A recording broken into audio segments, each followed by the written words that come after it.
decide that right now was the right time to make your first trip to the border? Well, it's not my first trip. I've As been to the Vice border many President, times. as the person in charge of the response. So the important aspect of this visit is leading this visit after the work that we did in Guatemala and Mexico. Because as I've long said, I said back in March I was going to come to the border, so this is not a new plan.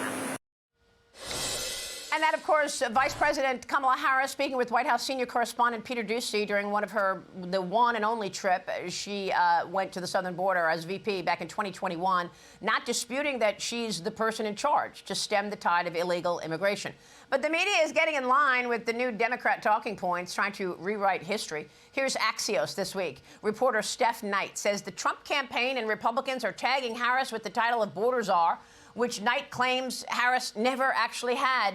But go back to 2021, their own reporter at Axios, Shauna Chen, wrote Biden appointed Kamala Harris as border czar.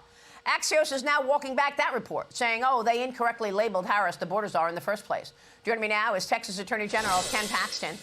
AG, thanks very much for being here this morning, even though you are in France with the Eiffel Tower behind you. Thank you for being here. I want to get your take on your experience with Kamala Harris. You've been on the front lines of the border crisis.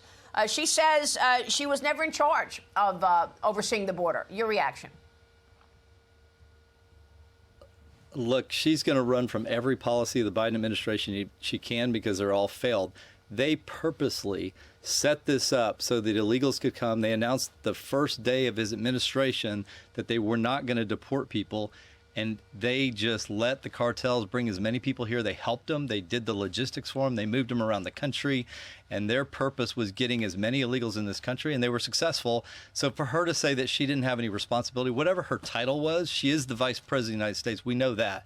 And she supported every single one of these policies, including every policy of eliminating American law that was supposed to stop this. She was behind that with President Joe Biden. So what do you make of all of this money moving into Kamala's campaign? The Wall Street Journal writes Harris has erased Trump's lead, according to a Wall Street Journal poll. What do you think is going on? Are people falling for the rewrite of history? Look, I think it's easy to do, but the truth is she still has to defend the policies of the Biden administration that created the problem for Joe Biden, which is he had low poll numbers because none of what he did actually helped the American people. And so they're trying to distance her from that. But the reality is Donald Trump, the Republicans, are going to tie her to what she was actually responsible for, which was the failed policies, the economic policies, the failed international policies, and the failed policies on the border. Nothing was done well for the American people, and she's responsible for that. Well, she said that she wants health care for illegal migrants as well. She's Medicare for all people. What kind of a cost does that look like to you? Tell us about the cost of, in fact, having health care for all people, even if it's illegal in the country. This is another way to increase inflation. They've spent trillions of dollars during the Biden administration driving up the cost for Americans in all kinds of different issues, whether it's housing, whether it's gas, whether it's food. We're paying more because the government spent too much money. This idea that we're going to spend money on people that are not even citizens that are coming here, we have an open border so that it's unlimited what we're going to be spending. That only hurts American people because that means we're all going to be paying more, and there's also going to be competition for jobs with Americans. Now, you have said in the past that you believe that illegals are getting driver's licenses, and the whole plan here is for the Democrats to get some illegals to vote in our upcoming election. Do you still see evidence of that? Tell us your thoughts on the potential of illegals in America, now 10 million on Joe Biden's watch, trying to vote in America's election in November.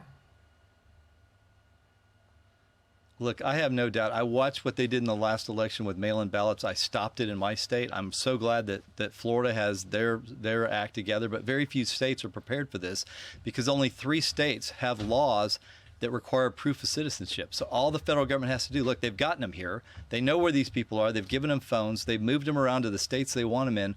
All they have to do is give them Social Security numbers. With the Social Security number, they can get a driver's license in most states, maybe all states. And guess what? Then they can register to vote, and they don't have to prove citizenship. And so we may never know if this is an effort. We may never know the extent of it, but I have no doubt there is a reason that these people were brought here, and I believe it was voting. What other reason did they have to start on day one? They didn't wait for a week. They didn't wait for a month. They started day one importing people and telling the cartels, get them here, and we want these people here as fast as possible, and we want as many as possible. So what do you recommend the RNC do to ensure that doesn't happen then in the next 100 days? Look, we're looking into ways to deal with it. It's difficult because we're running out of time, but I think there is a way to actually ask for information related to the voter rolls that the federal government has as to who's a citizen and who's not. Okay. We need that information so that we can compare our voter rolls, because we don't know.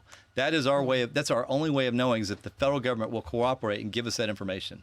All right, AG, thanks very much for joining us today. We so appreciate it. Texas Attorney General Ken Paxton. Thank you, sir. Hi, everyone. I'm Brian Kilmeade. I want you to do me a favor. I want you to click to subscribe to the Fox News YouTube page. This is the only way that I know for sure that you're not going to miss any great commentary, any great news bites, any great interviews coming your way on Fox. You can get it all here on YouTube. So subscribe right now.